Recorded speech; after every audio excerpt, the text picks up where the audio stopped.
Welcome to Hiking with Anderson. I'm Dr. Owen Anderson, and today I was thinking about an article I read about prayers and spell casting.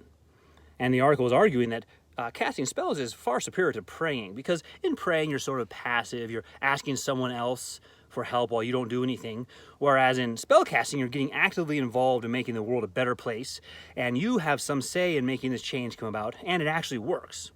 So if you do these spells, this outcome happens, and if there isn't the outcome, you know that it's because you didn't do the spell right. You just start over and do it right until until the outcome you want happens. So for these reasons, this article was saying casting spells is much better than prayer. And it got me thinking about that, about how to assess this. And a couple of things came to mind: the presuppositions we bring to evaluating that kind of thing, how we interpret our experiences, and then how to look at an answer. How would you know if a prayer is or isn't answered? I'd spoken with someone who said they became an atheist precisely because of the silence of God in answering prayers. And so the idea is that if God exists, then he'll answer prayers. Or if prayers aren't answered, then God doesn't exist. And this silence somehow proves God doesn't exist. Or maybe it's like if God exists and God doesn't exist, the outcome's the same. Prayers aren't answered, so there's no difference.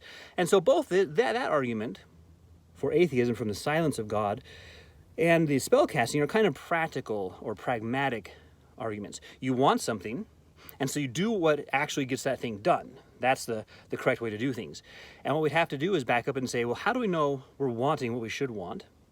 And how do we interpret this experience? So, for example, the silence of God. How to interpret that? Now, what I said that's the second point. The first point was looking at our presuppositions. There's a whole set of presuppositions about reality that go into prayer, or spellcasting, or atheism, and that give us the outcome of what we're thinking about with those three things. So, for example, if God isn't real, then prayer doesn't work. You don't work from prayer, the silence of prayer, to God not real. You work the other direction. So if you start off with the assumption all is matter, then yeah, there is no God who answers prayers. And the same with spellcasting. There have to be these sort of occult powers. They have to be real for spellcasting to even be something to consider. There could be other reasons why you apparently get the outcomes you're looking for, besides the occult framework in which it's set. And so you have to look and see, why are these outcomes happening? Is it because of the reasons I think, or some other reasons? And the same with prayer. You might pray and have a prayer answered. You might pray and say, God, if what I see in this book is true, then give me a warm feeling. And you do get that warm feeling. But it doesn't follow that that's an answer to prayer. It could be you're purposely allowed to be deceived, or it could be a chemical reaction from things you had for breakfast. So there's other reasons why you got a warm feeling besides the book you're looking at is true. So we have to look at that and say, what are the metaphysical assumptions behind prayer? Is God real? Or behind spellcasting or occult powers real? Or behind atheism, is material monism true? Is that correct? About the world, only matter exists. And then from there, that'll shape how we interpret. That was the second point, how we interpret our experiences. So we interpret a silence as God doesn't exist.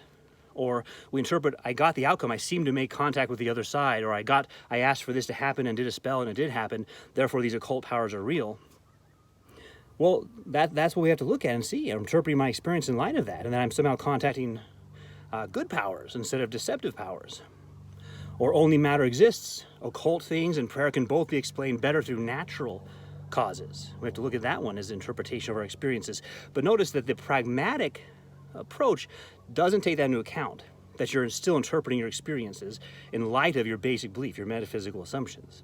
And so we can't simply say, if it works, then it's true, because works is more a statement about me being satisfied, and it doesn't tell us about why it worked out that way. There could be other explanations besides the one I'm giving. And that got us to the third point I was going to make today, is about how do we detect an answer to prayer? Because the quote-unquote silence of God could be an answer to prayer, which is the answer is no. And so you may have been praying for something for a while, and the answer is no, and you conclude God doesn't exist because God is silent, when in fact that was an answer. So how do you distinguish between those things? And what are you praying for? Are you praying for the kinds of things that God would indeed answer? The disciples, remember, they asked Jesus that, teach us how to pray. And in the Lord's Prayer, we're given who we pray to, because that's another question. When you say, I was praying and wasn't getting my prayers answered, well, who are you praying to?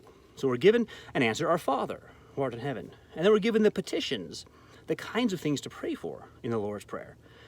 And so we can look at a prayer and see, was a prayer answered or not, and what the prayer was about. Was it that it was silenced, ignored, or the answer was no, an answer you maybe didn't want. And behind that might be this question: are you seeking? The person might have said, when I was growing up as a Christian, I was seeking the whole time. And it says, if you seek, you will find, but I found nothing. Now, that could be the case, or it could be that you thought you were seeking and you really weren't seeking. And seeking doesn't just mean I prayed, I was praying, God didn't answer my prayers. That's not seeking. Seeking means you'd be able to distinguish God from not God. You'd know the eternal power and divine nature of God that are displayed in the things that are made, and you could show others to prove you were seeking. So is there any proof you were seeking? Or indeed is the proof that you weren't seeking? Because not seeking leads to not understanding, which leads to not doing what is right. So the proof might be that you thought you were seeking and you weren't. So my prayers are being answered. Let's put that in the framework of were you seeking? Put that in the framework of how we interpret our experiences and our metaphysical presuppositions about what is real.